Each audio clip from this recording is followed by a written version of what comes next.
ওকে, এই টিউটোরিয়ালে আসলে আমরা রিপল সম্পর্কে জানব। তো প্রথমে আমি বলে নিই আসলে রিপলটা কি। রিপল জেনারেলি ইউজ করা হয় হচ্ছে কোনো একটা প্রোগ্রামিং ল্যাঙ্গুয়েজ বা কোনো একটা এনভায়রনমেন্টকে রান করার জন্য। তো এই ক্ষেত্রে আমরা যেটা করব, পাইথন রিপল কিভাবে ইউজ করতে হয় এটাকে আমরা যদি বলি যে পাইথনের কনসোল বলা যেতে পারে, অথবা তুমি আরেকটা জিনিস বলতে পারি আমরা যেটাকে যে ইন্টারপ্রেটার বলা যেতে পারে। সো এটাকে আমরা এক কথায় যদি বলি তাহলে এটা হতে পারে পাইথন ইন্টারপ্রেটার অথবা কনসোল। আমরা একটা পাইথন ইন্টারপ্রেটার তৈরি করতে চাই, তাহলে আসলে আমরা কি করব? তো যেটা হচ্ছে যে এই ক্ষেত্রে আমাদের প্রথমে কাজ হচ্ছে যে আমরা দেখি কিভাবে রিপল ইউজ করা যায়। রিপলটাও কিন্তু হচ্ছে পাই স্ক্রিপ্টেরই কাজ। সো এইখানে আমরা আসলে এতক্ষণ আমরা যে ট্যাগটা ইউজ করেছিলাম যে পাই স্ক্রিপ্ট, সেটাকে কিন্তু আমরা এখন আর ইউজ করব না, আমরা ইউজ করব pi ripple. So this is what the pi ripple is. So আমরা এই পাই রিপলটা যখন লিখে ফেললাম তখনই আসলে এটা কাজ করার কথা। দেখি যে আসলে এটা কাজ করছে কিনা। আমরা এখানে দেখতে পাচ্ছি যে কাজ করছে। সো এইখানে আমরা যেটা করব এখন, এখানে আমরা জাস্ট পাইথন কোড লিখব।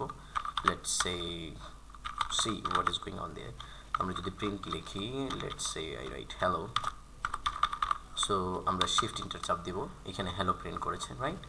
সো এখন আমরা যেটা করতে চাই যে এই পাই রিপলটা আসলে অটো জেনারেট হবে, মানে হচ্ছে আমি যখন একটা লাইন লিখব অটোমেটিক্যালি আরেকটা লাইন অ্যাড হবে। তাহলে আমরা কি করব, সেটা হচ্ছে যে অটো, ঠিক আছে, অটো জেনারেট দেব। তাহলে আমাদের কি হবে, একটা লাইন যখন শেষ হয়ে যাবে অটোমেটিক্যালি আরেকটা লাইন হচ্ছে তৈরি হয়ে যাবে, মানে হচ্ছে আমরা মাল্টিপল লাইন কোড লিখতে পারবো। তো অ্যাজ অ্যান এক্সাম্পল আমি যদি এখন এটাকে সেভ করি, তো আমি যদি এখন অ্যাজ অ্যান এক্সাম্পল যদি আমি এখানে যাই, so what I will do, I will write print.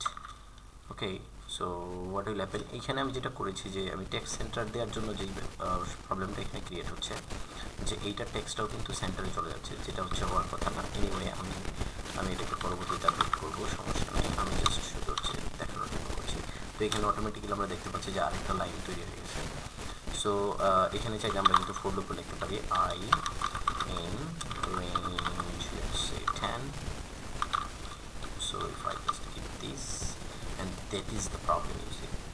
Okay, so it will face a problem because of আমরা যদি দেখি যে এখানে আমি জাস্ট একটা প্রিন্ট দিই, আমি যদি as an example let's say I write print here I, what will happen if I just enter, there is an error, indentation error যেটাকে আমরা বলি। So what we have to do, আমরা এখানে যেই জিনিসটা টেক্সট সেন্টার করেছি এটাকে যদি আমরা সেন্টার না করি তাহলে হয়ে যাবে।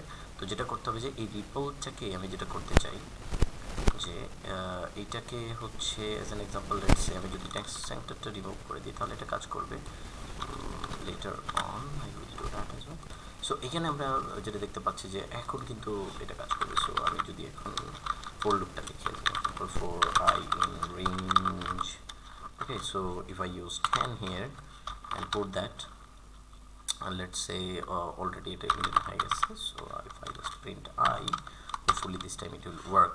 Did you see it is working now? so আমাকে আসলে এই যে এটা যেটা করতে হয় শিফট এন্টার চাপ দিতে হয়। আমি যদি এখানে শিফট এন্টার চাপ দিই তাহলে হচ্ছে এটা প্রিন্ট হচ্ছে, হ্যাঁ। আর আমি যদি এখানে কন্ট্রোল এন্টার দিই তাহলে নতুন লাইন তৈরি হবে, অথবা শুধু এন্টার দিলেও নতুন লাইন তৈরি হবে। This is how it will work, and thank you so much.